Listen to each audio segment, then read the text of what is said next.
say. I am most eager to hear your account. Excellent. I shall summon the others at once.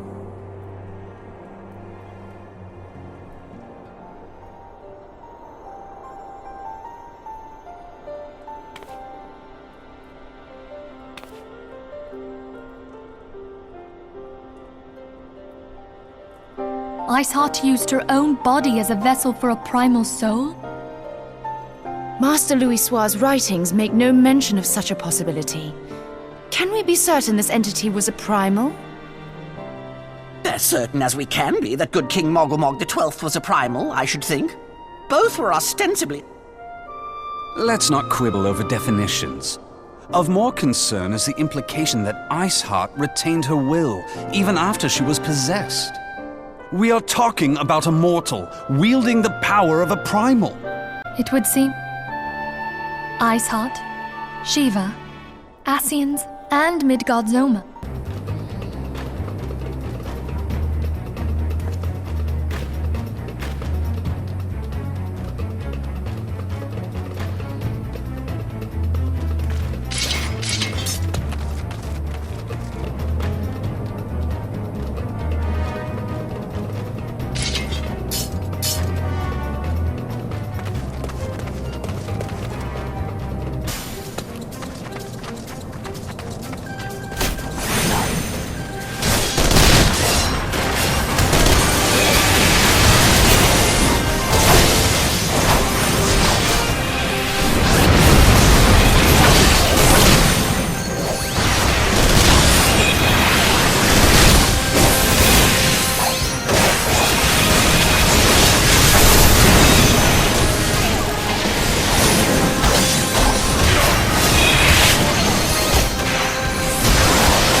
these years.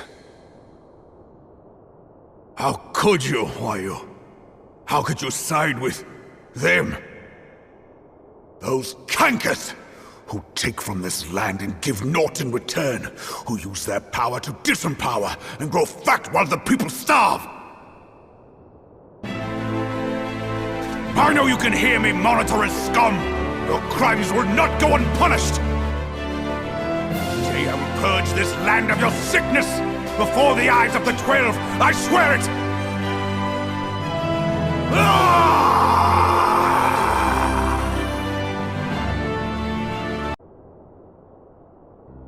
Ever since he proposed the Cartiner Reclamation Bill, Teleji Adeleji has risen to greater prominence upon the backs of impoverished refugees. The monetarists were ever united in their pursuit of profit, but the man's actions have torn a rift in their ranks. They snap at each other as rabid dogs. Yet now is not the time to be bickering among ourselves. If this bickering is a threat to law and order, might you not have grounds to dissolve the Syndicate? Would that the solution were so simple, Admiral. Alas, my moving to dissolve the Syndicate is certain to spark outrage among the influential merchant class, whom the Cabal represents. This would serve to exacerbate the current unrest, and peace would slip still further away. Be they rich or poor, natives or refugees, all who reside in Ul'dah have a right to pursue happiness. It is the duty of a ruler to protect this right. If I am to perform my duty, I must needs tread warily. It would not do to make enemies heedlessly. Were Lord Lolorito here, he would doubtless say that I have my head in the clouds. A ruler is required to take a wide view.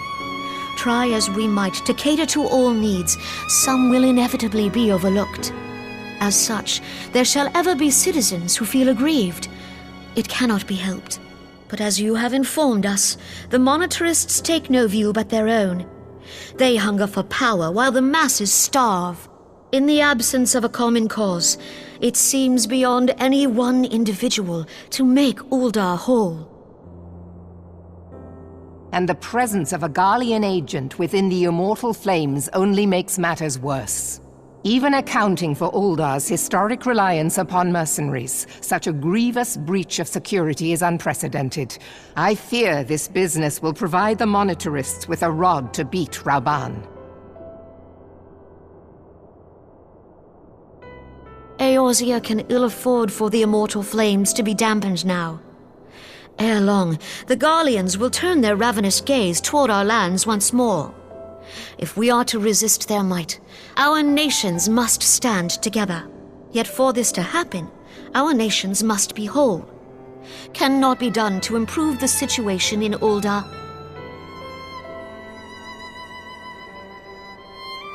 The true wealth of Ul'dah lies in the health, happiness, and hopes of her citizens. Alas, the citizens shall never know these things, so long as their lives are ruled by the ambitions of the few.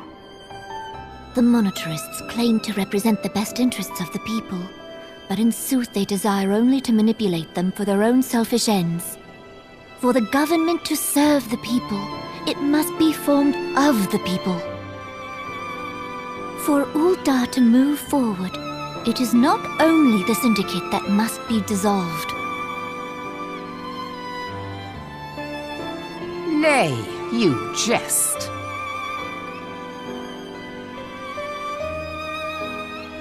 My friends, it was for no other reason than to make known to you mine intent that I requested your presence here. When I make my declaration to the people, chaos shall inevitably ensue.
Mayhap thou thinkest me an oath breaker.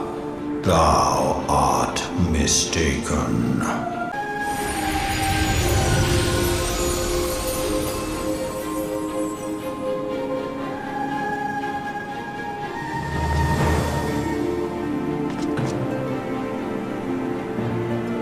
The covenant binds me to thee. I shall watch, listen, and wait.